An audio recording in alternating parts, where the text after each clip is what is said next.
bạn chẳng video này cứ dương bấm lại cầm thì để dương bạn được xe đào AI rồi hái từ máu dương bấm lại tới chia y bà đâm bây dương pra từ cầm tờ chẳng á bà chẳng à này cầm thì dương bạn vừa hái dương ai tệ xả bọn bạn chẳng cầm thì nó cứ xâm ra dương downloadពីYouTube ពី Facebook អីចឹងណាហើយបងប្អូនត្រូវការអាច comment មកខ្ញុំ copy ឲ្យក៏បានដែរបាទហើយមានពីរភាសាយើងជ្រើសរើសបាទ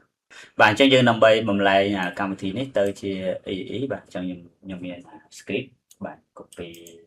នៅក្នុង computer នេះបាទអញ្ចឹងយើងចូលមកក្នុងនេះមកហើយយើងផាសចូលបាទហើយកន្លែងនេះផាតណាផាត icon ផាត icon ខ្ញុំ copy ផាតមកក៏បានដែរ copy ផាតនេះ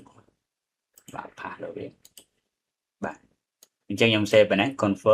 convert my app to using Pi installer នេះជាមួយនឹង icon ខ្ញុំធ្វើក្នុងinternet generate ចោលណាបាទទៅមកយើងចុចកន្លែងហ្នឹង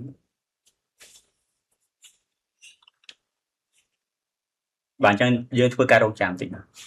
AI បងធ្វើការឥឡូវគឺងាយស្រួលបាទយើងចុចមកពោយើងអង្គុយជក់ប្រៃក៏បានដែរ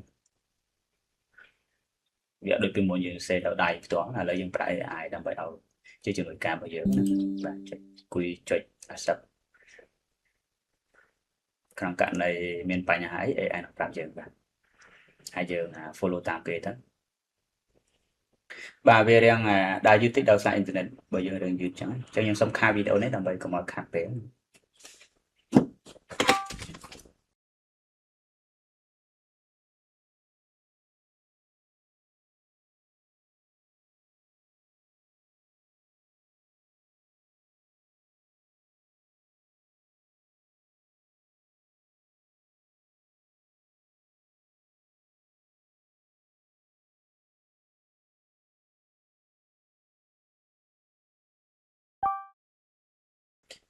បាទអញ្ចឹង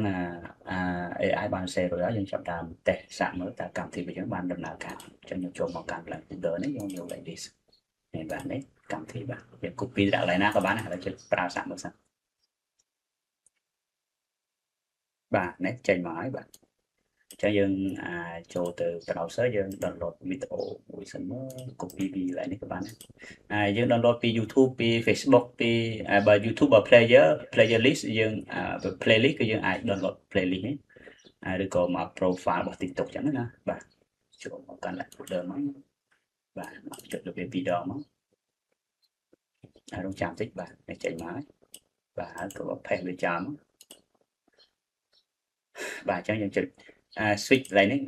ដើម្បីយកជាភាសាអង់គ្លេសងាយស្រួលជាងបាទបងអត់ download ហើយ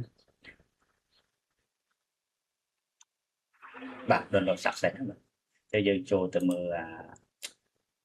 កន្លែងវីដេអូយើងដាក់នៅកន្លែងណាដាក់នៅកន្លែងនេះ download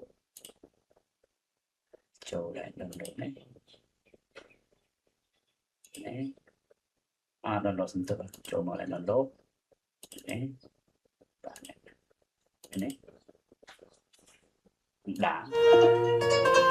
អូខេបាទអញ្ចឹងសូមអរគុណដែលបានមើលវីដេអូរបស់ខ្ញុំ